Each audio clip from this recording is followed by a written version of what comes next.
सर्वांना जय भीम जय शिवराय।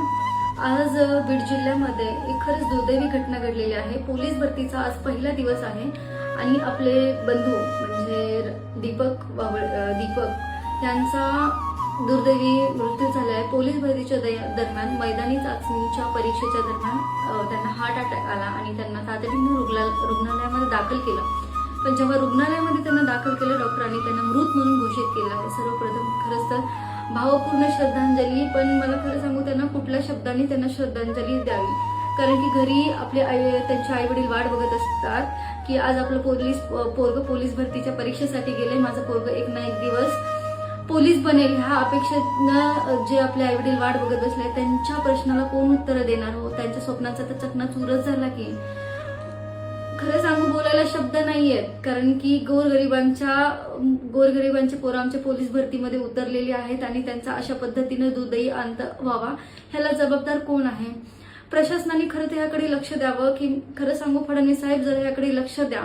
माझे मायबाप जे घरी बसलेले आहेत ना, त्यांच्या डोळ्यामध्ये स्वप्न असतात हो, ते ऊसतोडीचे काम करणार होते, त्यांच्या हातात तुम्ही जाऊन बघा कसे झालेले आहेत, पण त्यांनी मनामध्ये खूप स्वप्न आपल्या पोराच्या ह्याच्यामुळे त्यांनी स्वप्न बघितले होते की माझं पोरग एक ना एक दिवस पोलीस ऑफिसर बनेल।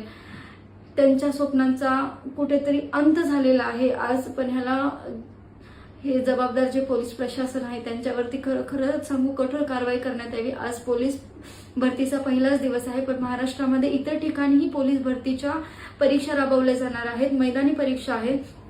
त्यामुळे मी सगळ्यांना जिथे जिथे पोलीस भरतीच्या ज्या परीक्षा राबवल्या जाणार आहेत त्यांना निवेदन करते की आमचे जे पोरं आहेत ते लांबून गावा खेड्यापाड्यातून येणारे पोरं आहेत, ते रात्रीच निघालेले असतात, सकाळी त्यांना 5 वाजता तुम्ही बोलवता, 2 वाजता 3 वाजता त्यांचं ग्राउंड करता, एवढं उन्हामध्ये ग्राउंड करता, तिथे आतमध्ये तुम्ही पाण्याची, राहण्याची, खाण्याची, पिण्याची काही सोय करत नाही, वॉशरूमची सोय अशी कुठल्याही पद्धतीची तुम्ही तिथे सोय करत नाही, त्यांची किती गैरसोय करून टाकता।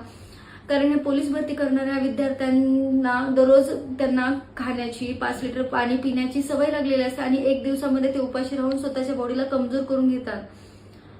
त्याच्यामुळे मी सांगते की आता नवी मुंबईमध्ये ही पोलीस भरतीची परीक्षा होणार आहे।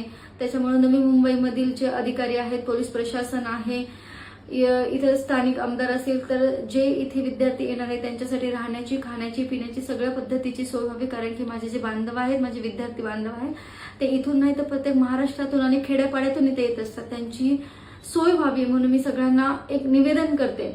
आणि खरं सांगू विद्यार्थ्यांनाही माझं कळकळीत सांगणं आहे की आपल्या स्वप्नांचा पोलीस भरतीची परीक्षा पुढच्या टर्ममध्येही देता येईल, पण आपल्या शरीराला सांभाळून आपले आरोग्य सांभाळून आपल्या आई वडिलांचा विचार करून तुम्ही सगळी परीक्षा द्या, कुठल्याही पद्धतीचा ताण घेऊ नका।